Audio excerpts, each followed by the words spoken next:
Et c'est là qu'on est les deux pieds dans la modernité, si vous voulez. La modernité, on va dire, social-darwinienne.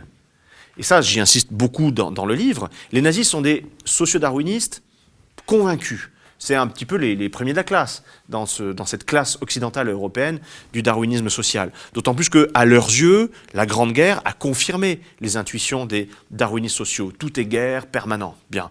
Eux, ils s'inscrivent pleinement là-dedans.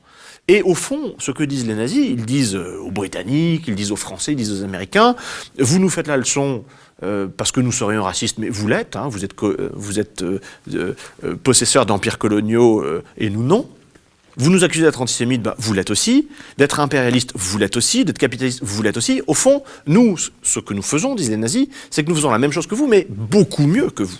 Beaucoup mieux que vous, en poussant les choses à leur terme. Eh bien, pour le darwinisme social, pour l'eugénisme, c'est exactement la même chose.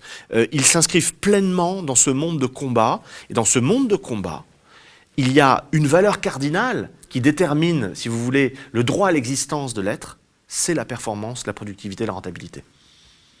Alors là encore, hein, c'est ces mots d'ordre, performance, productivité, rentabilité, le darwinisme social qu'il y a derrière. Il n'y a pas besoin d'être très long pour suggérer que c'est vraiment dans l'air du temps. On se souvient des déclarations malencontreuses il y a quelques jours du président du CNRS, Antoine Petit, mais qui reprenait un discours généralisé sur le fait que la loi de programmation de la recherche doit être darwiniste, qu'elle doit supprimer les faibles donc, hein, et promouvoir les plus forts.